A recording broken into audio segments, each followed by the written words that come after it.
Okay, this is lot number 357. A box of pretty boring stuff, but there are treasures within. First item are these guys, which are labelled.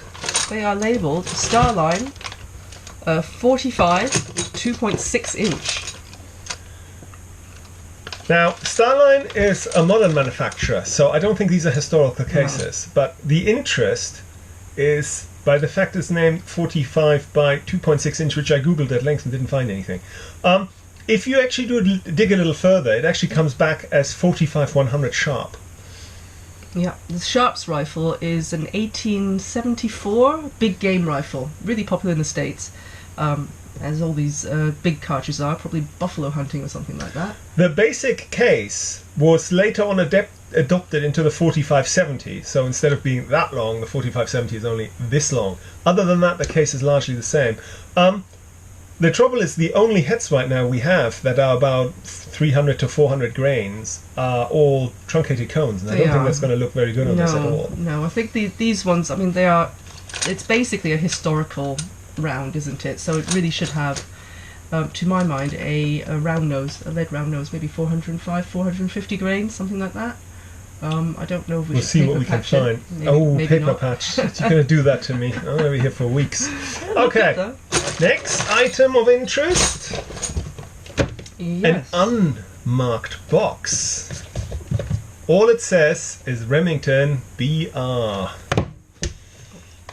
Yep, it is Remington BR. Oh, it's 308s though. Aha, you're giving it all away.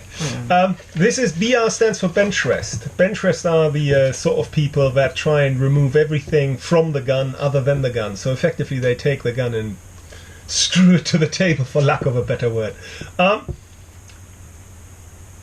It lets people shoot, though, if they've got disabilities or if they can't take a prone position or whatever. Yeah. So it actually gets lots of people involved in shooting. So the accuracy that's expected is exponential.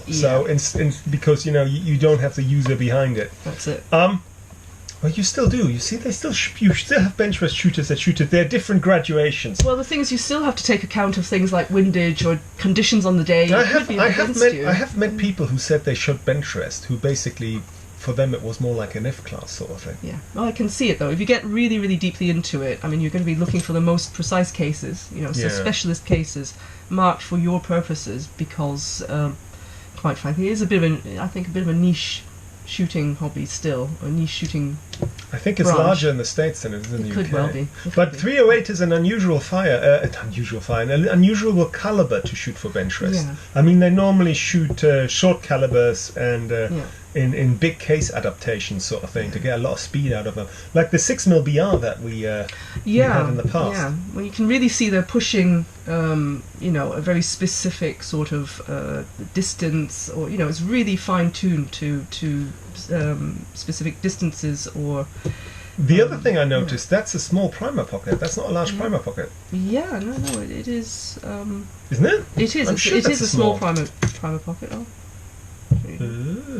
And they are only marked BRM. Doesn't actually say the caliber, so I'm not sure what's up with that. What do you want to do with them? Well, I think we should definitely hit them up with a specialist tip. It's got to be a match tip, because otherwise, I mean, it wouldn't look right. I would probably put in an unmarked dummy primer. Okay. Just because we don't really come across these every day, and I think they're a little bit special. Okay. And I think at that stage you've got a round which is great for collecting, with a really special head. Special head stamp. Not really seen it. All right, cool. Next.